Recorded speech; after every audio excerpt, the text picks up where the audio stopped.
Hello la team SPF, j'espère que vous allez bien. Bienvenue dans cette nouvelle vidéo. Aujourd'hui, c'est un coup de cœur que je vais vous présenter. V8, 4 litres 4, 600 chevaux d'origine, un monstre, une avaleuse d'autobahn, une M5 30 jarres, F10, phase 2 du coup, avec une couleur magnifique grise. Avant de vous la présenter, je vais vous présenter le propriétaire.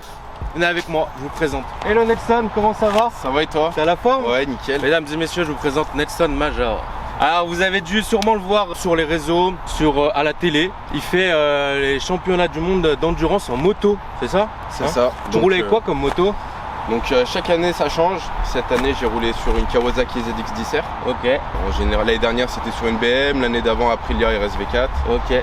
Donc fan BM, hein, il roule en moto, en BM, en voiture. Ouais, en perso. Gros fan BM. Voilà. En perso j'ai une M1000 RR. Donc que des BM dans le garage. Et cette année tu fais quoi là? L'année prochaine du coup? L'année prochaine, ouais, 24 heures du Mans. 24 heures du Mans. Et Bol d'Or. Bol d'Or, lourd. Des courses du championnat du monde d'endurance qui passent à la télé. Voilà, ça passe à la télé. Nelson en plus il a fait des résultats. T'as fait quoi comme résultat? T'as fait des podiums, j'ai vu. L'année dernière j'ai été champion de France. Donc, champion de France, du lourd. Sur une BM. Ouais, voilà. Sur une BM, ah oui, obligatoirement. J'ai gagné le championnat European Bike, c'est que des motos européennes en fait. Ça faisait 3 ans que j'avais pas fait de compétition. J'ai revoulu faire un championnat pour voir mon niveau et j'ai gagné. Lourd. Nelson, il cherche des partenaires et des sponsors pour l'année prochaine. Si vous voulez investir, vous voulez l'aider, dans la description, je vous mettrai son Instagram, ses références. N'hésitez pas à aller voir ce qu'il fait. Honnêtement, sacré coup de guidon du coup, pas coup de volant, guidon. Moi, j'admire vraiment parce que la moto, c'est vraiment un truc, pour moi, je suis pas extrêmement fan, mais quand je les vois rouler, honnêtement, il faut vraiment avoir une sacrée paire de baloches. Donc n'hésitez pas à aller le voir. Du coup, tu m'as ramené un bolide aujourd'hui. Alors une M5 30 jarres, vous en verrez pas toutes les 5 minutes, je vous dis tout de suite. Comme je l'ai dit au début de la vidéo, limité à 300 exemplaires, c'est du très très lourd. On va vous la montrer tout de suite. Frozen Dark métallique, Frozen Grey, ça ressemble vachement. Moi j'adore tout ce qui est Frozen, de toute façon je trouve que ça change vraiment, vraiment du lot. Regardez-moi cette beauté, jante spécifique à la 30 jarres, frein céramique, phase 2 2016. Comme je le disais au début de la vidéo, c'était la BM la plus puissante en 2016 qui était sortie, parce que celle-ci est sortie avec 600 chevaux d'origine. Vous vous doutez bien que lui qui vient de la compétition, il aime bien les sensations. Elle n'est pas d'origine la voiture. Donc elle est stage 2 Dekata. Elle sort à peu près 800 chevaux. Donc on verra tout à l'heure pendant l'essai, mais à mon avis, ça doit envoyer. Il n'y a pas de X-Drive déconnectable ou quoi que ce soit. Là, on est full propulsion. 800 chevaux sur les roues arrière, à mon avis, ça doit envoyer sévère. Allez, venez, on va faire un petit tour. T'avais quoi, Nelson, avant d'acheter ça? Oh, j'ai eu beaucoup de BM. J'ai eu RS3, la seule Audi que j'ai eu. Ah ouais? Sinon, c'est pas marrant, RS3. C'est pas marrant, surtout quand le moteur il casse rapidement. Donc, les RS3 ils cassent, hein. Tout le monde dit que c'est fiable, mais les RS3 ils cassent. Il n'y a pas que les ponts qui cassent sur les RS3. La 8V2, j'ai cassé le moteur. C'était la seule Audi que j'ai eu. Et sinon, j'ai eu une dizaine de M3 46 CS. Ouais, t'es un grand passionné de M. J'ai eu plusieurs M3 46, E92, j'en ai eu 3. J'ai eu une M3 F80 compétition, M2 compétition. Ouais, donc t'as eu pas mal de. Tu connais bien ce qui est bien. Alors face avant, cette voiture elle est strictement d'origine. Il n'y a pas de lame, de subterfuge, elle est 100% d'origine, donc peu avant de phase 2 vu que c'est une 2016. Elle a toute la phase 2, on verra dedans aussi, il y a quelques subtilités qui changent sur la phase 2 et sur la phase 1. On va lever le capot, on regarde ce qu'il y a sous le capot. Alors voilà, magnifique V8 4 litres 4 biturbo. Ce qui est intéressant sur ce moteur, c'est qu'ils ont logé les turbos en plein milieu des culasses. Je pense que c'est pour lag, pour éviter que ça... Donc le temps de latence entre l'accélération et la réponse moteur. C'est une architecture toute nouvelle pour BM à l'époque où ils l'ont sorti. C'est ça que j'aime bien sur les anciennes entre guillemets, donc les voitures déjà qui ont 10 ans. C'est que c'est vrai que visuellement, je trouve que ça fait plus joli à regarder que les nouvelles. Ouais, que les nouvelles. Les nouvelles, tu vois, par exemple, on y a vu sur la CS, on a une grande barre là en alu, on dirait ils ont mis 4 fers plats avec des vis de 13. Là, c'est vrai qu'au moins, là, on voit vraiment le moteur et je trouve que c'est agréable à regarder. Ça fait quoi en couple? 950. 950, donc c'est bridé par rapport à la boîte. Hein. Ouais, c'est ça. Et moi, j'ai bridé sur l'application MHD. Ouais. J'ai bridé. Donc c'est un stage 2 MHD, stage 2 plus du coup. C'est ça. Ok. Donc ils sont obligés de brider un peu le couple parce que la DKG7 Bah après 1000 NM ça fait des chocs à pic en général, donc c'est pas le but non plus, il faut que ça reste quand même un maximum fiable. Petit répétiteur d'aile, typique à la 30 jarres. T'avais pris ça parce que c'était familial? En fait, j'ai eu un coup de cœur. J'ai vu une annonce sur Benzine, les enchères. Une fois, je l'ai vu dessus. Et je voulais, à ce moment-là, j'avais déjà une voiture et j'ai failli enchérir. Parce que j'ai eu vraiment un coup de cœur. Non mais franchement et au final je l'avais pas prise et je l'ai revue sur le bon coin quelques mois après. Et à ce moment-là j'avais un Macan S essence et je revoulais une BM, une sportive.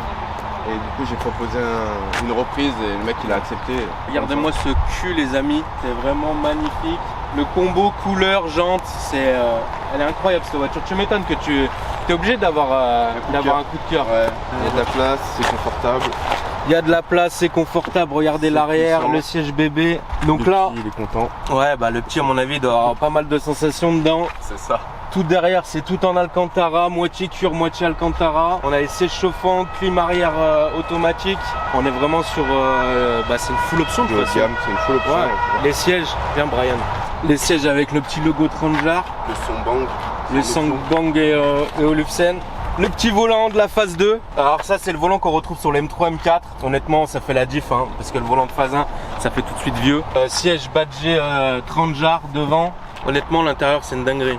Avec toutes les aides qui sont déconnectables. Alors les petits bas de pièces bien tuning 30 jarres, c'est d'origine, c'est tuning mais d'origine. La petite numérotation 1 sur 300, après elles sont toutes badgées 1 sur 300 mais c'est des séries limitées donc à 300 exemplaires comme je l'ai dit. Allez Nelson, tu nous la mets en route? Allez, venez on va voir 800 chevaux Dekata V8 4 litres 4, je vous fais pas un dessin. Excusez-nous madame. C'est pas grave. On va accélérer, c'est pour ça, allez-y, on va voilà. parce que le chien il va faire une crise cardiaque. La meuf fait pas de bruit là.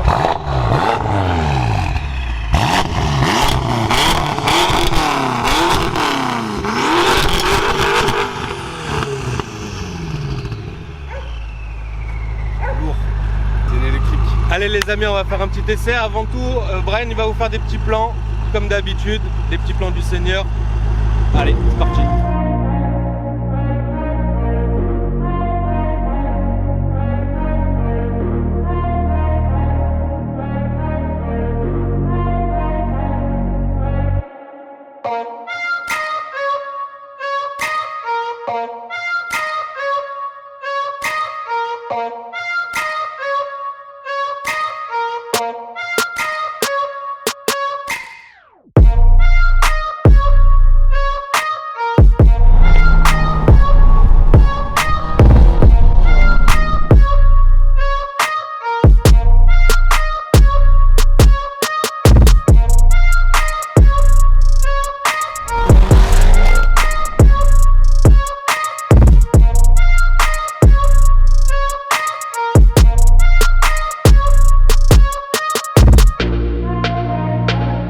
Les amis, j'espère que ces petits plans vous ont plu. On va passer à l'essai. Nelson, tu conduis ou je conduis?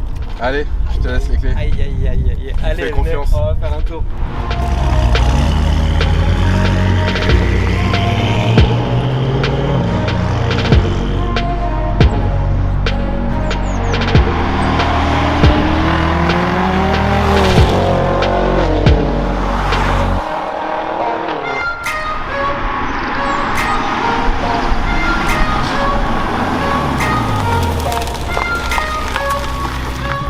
Dans une série 5. C'est confortable. Je te jure c'est confortable et tout, j'adore cette voiture. Et t'as des modifs un peu de prévu ou? Non, là je vais la laisser comme ça. Tu laisses comme ça, esthétique et tout? Ouais, niveau esthétique, mes voitures je les touche jamais. Ouais. Je les aime bien d'origine. Okay. Et surtout là, une série limitée comme ça, je préfère la laisser d'origine. Série limitée. Ouais. Là on est en mode confort et tout, franchement. Ça va bien, t'as fait des longs voyages avec un peu, non? Non, pas encore. Non. Après, j'ai un petit appart dans le sud, donc juste des allers-retours voilà, dans le sud de la France. Mais bon, là tu peux partir au Portugal tranquille, t'as pas mal au dos. Ouais, là tu peux partir au Portugal et tout, franchement, ça va bien. Et par rapport à tout ce que t'as eu, toi, je sais que t'as eu une F80, des M de compète et tout. Qu'est-ce que t'en penses, toi? enfin ton ressenti à toi, parce que tu as peut-être plus de recul. Moi je vais faire un essai, mais je vais pas exploiter la caisse. Toi tu as plus roulé avec et tout. Donc de toute façon, plus confortable, plus puissant, mais par contre plus bateau quoi. J'irai pas faire du circuit avec cette voiture. Ok, d'accord. Donc tu sens, tu sens le poids quand même. Ouais, tu sens quand même le poids. Même si tu peux régler les suspensions, tout ça, tu sens que c'est lourd. Et les céramiques, heureusement, je pense que tu as les céramiques là-dessus. Ouais, je pense qu'il est faux parce que faut arrêter les 800 chevaux là. Bon, on va voir ce que ça donne du coup, 800 chevaux là. Allez, tu peux te mettre en M2 si tu veux, ou en MDM, ça sera mieux. Bon, allez.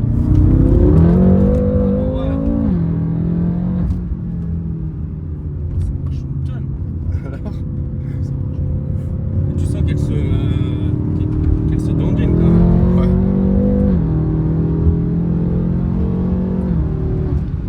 On n'a pas dépassé les 90, on est en fond de 3 mais 90. 90 toujours. On respecte les limitations de vitesse. C'est juste une impression. Ce bruit de V8 là. Juste avec un décata, je pense qu'avec ligne complète c'est trop.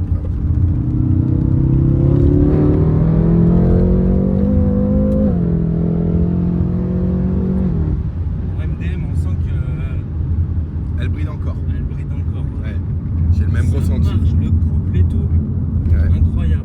Bah, elle a quand même les suspensions pilotées. Ouais. C'est vrai que c'est plus une voiture autobahn. Oui, c'est moins arsouille. Ouais, c'est moins arsouille. Après, je trouve que ça se comporte quand même pas mal. Ça fait quoi en poids ça? Ça fait 1008, 1009. Ah ouais, je pensais que c'était plus lourd, tu vois. Ouais, non. Bon, on a une DKG7, hein, donc la DKG7 elle a fait ses preuves.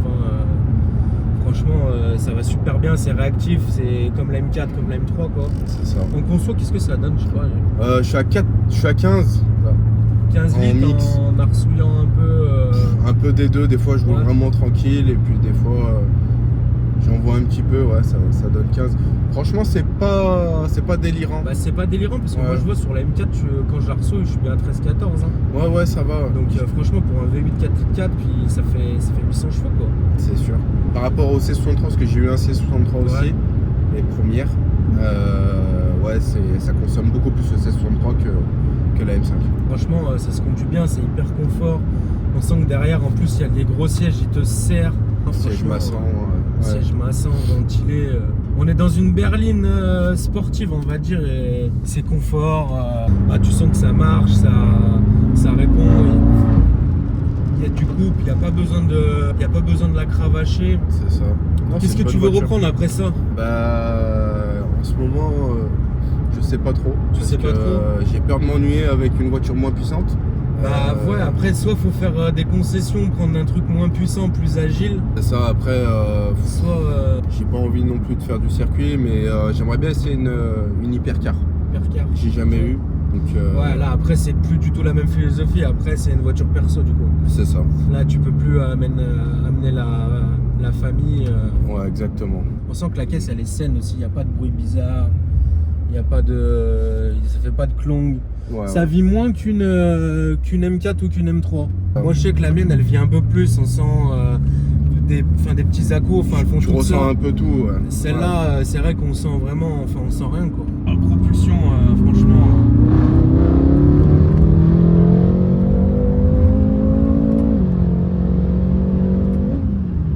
Mais pour vraiment sentir, faut tout déconnecter. Faut tout déconnecter. Après le problème c'est que c'est Holiday on Ice. Moi c'est pas ma voiture donc je me permettrai pas tu vois. Mais on sent que ça se met en trave. Ça se met en trave sans forcer. Après par contre en travers à mon avis on doit avoir le poids qui doit te rappeler à l'ordre. C'est moins agile qu'une M3 M4. C'est ça. Par contre c'est hyper plaisant quoi. C'est hyper plaisant parce que on est trop bien calé dedans, ça marche, le couple. Non franchement c'est vraiment une super caisse. Celle de toi Alcantara, franchement on est vraiment sur une auto super bien finie. Ça valait combien ça neuf? Ça valait pas loin de 200 000. Ouais voilà. Ça valait pas loin de 200 000 et la dernière, donc la 300 sur 300, qui s'est vendue aux États-Unis. Elle s'est vendue 700 000 $ aux enchères. Oh là là, neuve. Neuve. Et là, c'est quoi l'ordre de prix à peu près sur le marché? Alors celle-ci, j'ai pas dit le kilométrage, elle a 60 000, c'est ça? Ouais, elle a 60 000. Elle a 60 000, elle est 2016. Bon, elle est à 9, hein, clinique. Ça vaut quoi à peu près là sur ça vaut à peu près 80 000 ok, ça va avec à peu ce près kilométrage-là, dans cet état-là. Entre la M3, on va dire compétition F80 et une G 80. C'est ça. Donc c'est vrai qu'en gros, si vous avez le budget entre les deux, franchement, c'est une bonne casse. Après, c'est toujours pareil, il faut regarder l'utilité. L'utilité, là, pour une voiture du week-end avec les gosses, on peut aller chercher les gosses à l'école, on peut ressouiller le week-end ou quoi. C'est ça. Avec les potes, franchement, c'est un super bon rapport qualité-prix. C'est un bon compromis. Ouais. Puis nos routes assez défoncées maintenant de Les nos routes, jours. voilà, c'est hyper confort. C'est plus confortable qu'une M3 et une M4. C'est ça. Les amis, j'espère que cette petite vidéo elle vous a plu. Alors moi j'ai kiffé cette voiture, très franchement, la config, le moteur, il est plein de partout, ça marche une tonne, très franchement, c'est incroyable. Les seuls défauts qu'on peut lui dire à cette voiture, c'est un peu le poids. C'est vrai qu'on ressent un peu le poids. Après, c'est pas forcément ce qu'on lui demande. C'est pas une caisse agile, c'est pas une caisse pour aller battre du chrono. Mais autrement, franchement, on peut pas être trop sévère avec parce que voilà. Et puis cette config, la 30 jar, comme je disais au tout début de la vidéo, série limitée, vous n'en verrez pas souvent. Il y en a eu 300 de sorties entre celles qui ont tapé des platanes, celles qui sont au fond des garages éclatés. Il doit plus en avoir beaucoup en circulation. C'est une caisse polyvalente, ça rappelle un peu la M3 F80. On sait quoi là, c'est du 5 portes, c'est de la voiture qui marche bien, c'est de la voiture qu'on peut mettre en mode confort, qu'on peut mettre en mode sport plus, qui se transforme dès qu'on appuie sur un bouton. Honnêtement, c'est un kiff de ouf. Merci à Nelson d'être passé, de m'avoir présenté ce bolide. Je t'en prie. Avec plaisir. J'ai hâte de revoir la prochaine que tu vas reprendre. Je te l'emmènerai Parce aussi. que voilà, Nelson il change beaucoup de voitures comme il disait, il a eu des M2, des M3. Et puis là il a acheté cette magnifique M5. Je vais mettre en description son Instagram pour la moto, n'hésitez pas à aller le suivre. Honnêtement, c'est un sacré bon pilote. Les sociétés qui veulent investir, en plus vous pouvez défiscaliser, je pense que vous le savez, les sociétés. Exactement. Donc n'hésitez pas, il a besoin de sponsors, de toute façon dans tous les sports moto, sport auto. Ouais, ça coûte un bras. Donc, ça coûte un bras. Si on veut aller loin, moi je connais énormément de pilotes voilà, qui ont des talents de ouf, qui n'ont pas pu aller plus loin parce qu'il manque de budget, que ce soit en drift. Bon bah voilà, comme vous le savez, moi je faisais un peu de compétition en drift, je connais des très bons talents voilà, qui n'ont pas pu aller loin parce qu'ils n'avaient pas de sponsor, pas assez de budget. Alors, en moto c'est exactement pareil, donc n'hésitez pas à le suivre. Voilà, c'est de la compétition mondiale, il y a des super bonnes retombées. Ça passe sur quoi tu m'as dit? Sur Eurosport, équipe 21. Voilà, Eurosport, équipe 21. Il y a des lives Insta aussi. Bien sûr, Insta, YouTube. Honnêtement, c'est du très très lourd qu'il fait. Donc merci à vous la team. Je vous ai pas parlé aussi de mon partenaire Giant avec qui je travaille pour les produits de nettoyage. Je vous mettrai en description aussi les liens. Je vous mets un petit code promo aussi, Mike ESP Off. N'hésitez pas à aller voir. Et puis voilà. À bientôt Nelson. À bientôt. Allez, à plus. Ciao. Ciao, ciao la team. À bientôt.